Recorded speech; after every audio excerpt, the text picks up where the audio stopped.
Hello everyone and welcome back to Tempeh Book Chatting. It's October, fall, aka the best season for every witchy thought eldest daughter is here. Crispy air, spooky movies, Halloween, magic, nighttime tea, the color purple, and here I am about to talk about a book I read in June. Haha, yes. Yellowface by Rebecca Kuang was a birthday present from my fellow bookish creator, The Regretful Penguin. I still can't thank her enough because I devoured it in like one sitting, and I still cannot stop thinking about it after so many months. I think it's definitely the best book I've read so far in 2024, and one of the best books I've read in my entire life. Talking about Yellowface might be a bit complicated because the novel per se is made of different layers of interpretation and it addresses many valid issues regarding modern publishing industry and our society in general. So this is what I'll do. I'll delve into it talking about specific macro areas and topics of the book. I think there might be spoilers, so if you haven't read it and wouldn't want me to ruin the surprise for you, save the video and watch it later. Let's start with the first problem that the novel deals with, the problem of authorship. When Athena Liu dramatically dies, June Hayward steals her manuscript and decides to publish it claiming it to be hers. That's despicable, yes. First of all, because it was Athena's. Second of all, because the novel revolved around the story of the Chinese soldiers in the First World War, but we'll go back to this specific point in a bit. While it's true that Athena Liu is the author of the book, it's also true that June worked on the manuscript. She edited it, added some parts, changed others. She worked on the novel as it was hers. We might say that she co-wrote it, and it wouldn't be wrong? I don't have a clear-cut answer. I think Kuang raised an interesting question, and I spent hours thinking about it. Who's the author? Yes, the one who writes the novel. But what if someone or co-writes the novel? Are they also the author? What do you think? I still don't have an answer.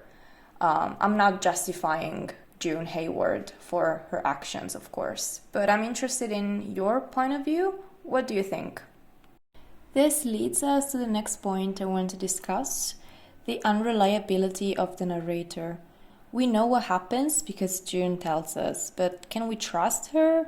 No, we cannot. She's not a reliable narrator, and she proves it throughout the novel.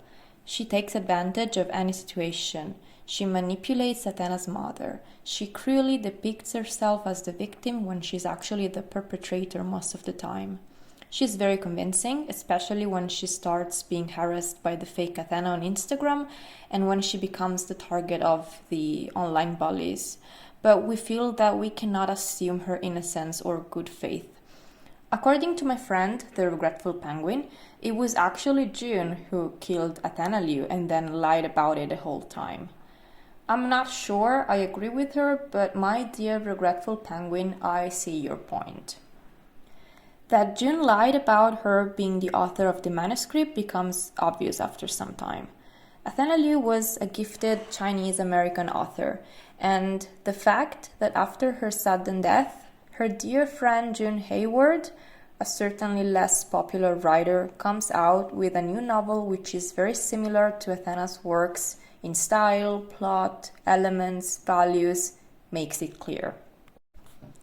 And it's here that we clearly see both her and the publishing world's bad faith.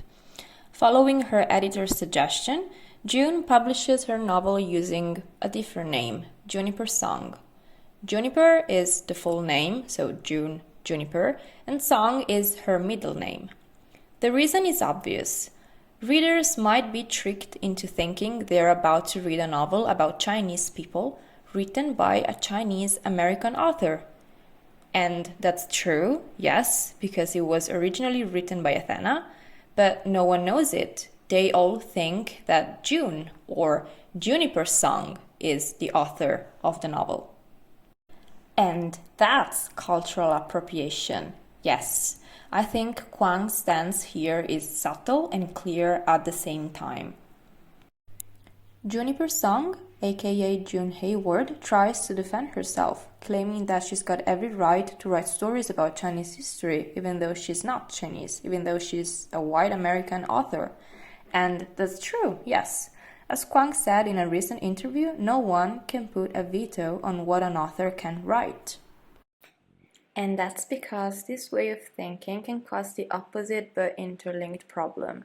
Towards the end of the novel, we learn that Athena Liu felt the incredible pressure of having to write only about her being Chinese, about her traumas, about her family trauma, about her history.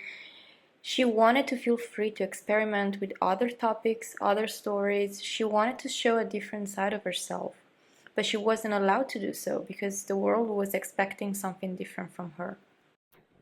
June Hayward uses some valid points. She claims that even if she's white, she can write about other people's stories. And yes, that might be true, but the problem here is that she took advantage of the death of a brilliant author, stealing her work and almost her identity, just for fame, success, and money.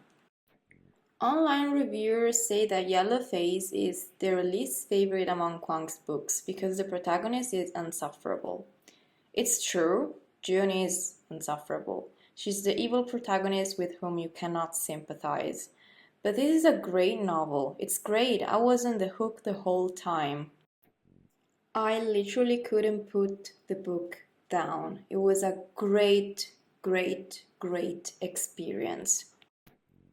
I read it in June and I still think about it. I still ask myself questions about it. I still think about the protagonist, the story, the problems that Kuang raises in the novel. It's been, yes, a great experience.